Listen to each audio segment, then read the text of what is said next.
কিয়ামতের মাঠে কোনো নবী সুপারিশ করতে পারবেন না, তিনি সুপারিশ করবেন। কিয়ামতের মাঠে কোনো নবী সুপারিশ করতে পারবেন না। কিসের সুপারিশ জানেন? 50,000 বছর মানুষ দাঁড়ায় থাকবে, দাঁড়ায় থাকবে, দাঁড়ায় থাকবে, বিচার শুরু হচ্ছে না। আল্লাহ পাক এত নারাজ সেদিন, এই বিচারটা শুরু করার কথা কেউ বলতেই পারবেন আল্লাহকে। আল্লাহ বিচারটা অন্তত শুরু করেন, আল্লাহ বিচারটা অন্তত শুরু করেন।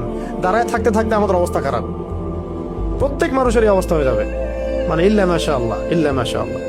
তখন প্রত্যেক নবী রিফিউজ করবেন, আমি পারবো না, আমি পারবো না, আমি পারবো না। আদম আলাইহিস সালাম বলবেন না আমি না, নূহের কাছে যাও। নূহ আলাইহিস সালাম বলবেন না আমি না, ইব্রাহিম আলাইহিস সালামের কাছে যাও। এভাবে একে একে একে একে করতে করতে রাসূল সাল্লাল্লাহু আলাইহি ওয়াসাল্লাম পর্যন্ত আসবেন যখন, তিনি বলবেন যে আমি সুপারিশ করব, আজকের এই সুপারিশ আমার জন্য। তাও মানুষ দেখবে যে রাসূল সাল্লাল্লাহু আলাইহি ওয়াসাল্লামকে সুপারিশ করানোর জন্য বোরাক নিয়ে আসা হচ্ছে উপর থেকে, আসমান থেকে। জিবরাইল আলাইহিস সালাম আসছেন, তিনি সেখানে উঠছেন, উপরে নিয়ে যাওয়া হবে। মানুষ দেখতে পারবে একটা বিশাল অট্টালিকার সামনে, আসমান এবং জমিনের মাঝখানে। এটা হচ্ছে মাকামে মাহমুদ। এখানে গিয়ে রাসূল সাল্লাল্লাহু আলাইহি ওয়াসাল্লাম সিজদায় পড়ে যাবেন। কত বছর সিজদায় চলে যাবে আল্লাহ ভালো জানেন। এবং তিনি তখন এমন কিছু তাসবিহ পড়বেন, এমন কিছু প্রশংসা করবেন, যেটা আজ পর্যন্ত কেউ আল্লাহ পাকের শানে করে নাই। আল্লাহ পাক তাকে সেটা শিখাই দিবেন, তখন ইনস্ট্যান্ট শিখাই দিবেন। তারপরে তিনি বলবেন, ওঠো আমার হাবিব, তুমি চাও কি চাবা চাও, তোমার দোয়া কবুল করা হবে, তোমার সুপারিশ কবুল করা হবে। তিনি তখন বলবেন, আল্লাহ বিচারটা অন্তত আগে শুরু করেন, আগে বিচারটা অন্তত শুরু করেন। তো আমরা আসলে সত্যি কথা বলতে আমরা চিনতেই পারি নাই যে আমরা কার উম্মাহ।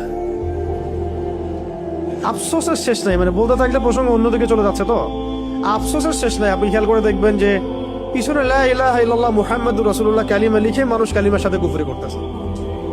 মন্ত্রণালয় খুলে বসে আছে পিছনে লা ইলাহা ইল্লাল্লাহ মুহাম্মাদুর রাসূলুল্লাহ, না লা ইলাহা ইল্লাল্লাহ সে মানে, না মুহাম্মাদুর রাসূলুল্লাহ মানে। কিন্তু লিখার কি দরকার আছে তাহলে? ওটা খুলেই ফেলে দেখ, তাহলে স্পষ্ট হবে যে তারা কাফের। এদিকে লেবেলও লাগাবে যে আমি মুসলিম, আর কাজও করবে কাফেরের মতো, যাতে ওলামা ইকরামদেরকে একটা দ্বিধার মধ্যে রাখা যায় তা আসলেই তারা মুসলিম না কাফের। ফতোয়া তো দিতে হবে একটা, তখন কাফের হলে তো এক ফতোয়া আসবে, মুসলিম হলেও এক ফতোয়া আসবে, তাই না? পিছনে লা ইলাহা ইল্লাল্লাহ, কোনো ইলাহ নাই আল্লাহ ছাড়া, মানে কোনো বিধানদাতা নাই আল্লাহ ছাড়া, কিন্তু আমরা আছি জমিনে, তাই না? বিষয়টা তো তাই। পিছনে লিখে রাখছে লা ইলাহা ইল্লাল্লাহ, কোনো ইলাহ নাই, কোনো উপাস্য নাই আল্লাহ ছাড়া। মন্ত্রণালয় সবগুলোতে ইলাহ আছে, আমরাই ইলাহ, বিধান আমরাই দিচ্ছি না, আউযুবিল্লাহি মিন যালিক। মুহাম্মাদুর রাসূলুল্লাহ মানে মুহাম্মদ সাল্লাল্লাহু আলাইহি ওয়াসাল্লাম ছাড়া কি নাই, কোনো রোল মডেল নাই আমাদের। এক কথায় কোনো রোল মডেল নাই, তিনি আমাদের একমাত্র রোল মডেল, আমাদের উসওয়াতুল হাসানা। কিন্তু জমিনে কাজ করতে গিয়ে প্রত্যেকটা ডিপার্টমেন্টে মুহাম্মদ সাল্লাল্লাহু আলাইহি ওয়াসাল্লামের তরিকাকে একদম জাদুঘরে রেখে দিয়ে নিজেদের সব মন গড়া বিধান রচনা করতেছে। কত বড় হঠকারিতা চিন্তা করছেন? এই জন্য আমি বলি যে এটা অন্তত সরাই দেখ, করতে তো পারবে না তো সরাই দেখ, ওটা লেখার দরকার কি ওখানে? অ্যাটলিস্ট স্পষ্ট হবে যে হ্যাঁ তারা কাফের অথবা তারা মুনাফিক, তখন বিধান সেইভাবে বর্তাবে, তখন ফতোয়াগুলো সুন্দর স্পষ্ট আসবে। মুনাফিকদের ব্যাপারে এই ফতোয়া, সাতেনদের ব্যাপারে এই ফতোয়া, কাফেরদের ব্যাপারে এই ফতোয়া। এদিকে ইসলামের লেভেলও রাখবে, এদিকে কাজও করবে কুফুরির তাগুতি সিস্টেমের, মানে আল্লাহর দুশমনদের দাসত্বও করবে, জায়নিস্টদের। আবার এদিকে বলবে আমি মুসলিম। এগুলো কি?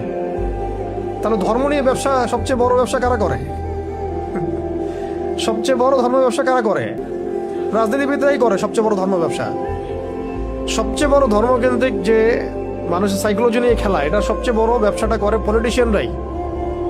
ধর্মকে তারা ভোট পাওয়ার মানদণ্ড হিসেবে গ্রহণ করছে।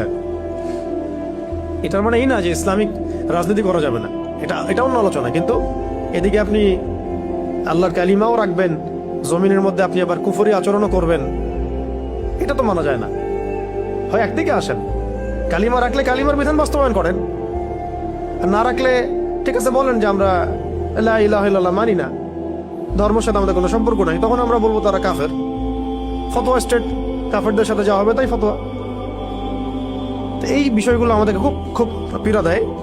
তো যাই হোক, অনেক বেশি হয়তো বলে ফেললাম, আল্লাহ মাফ করেন।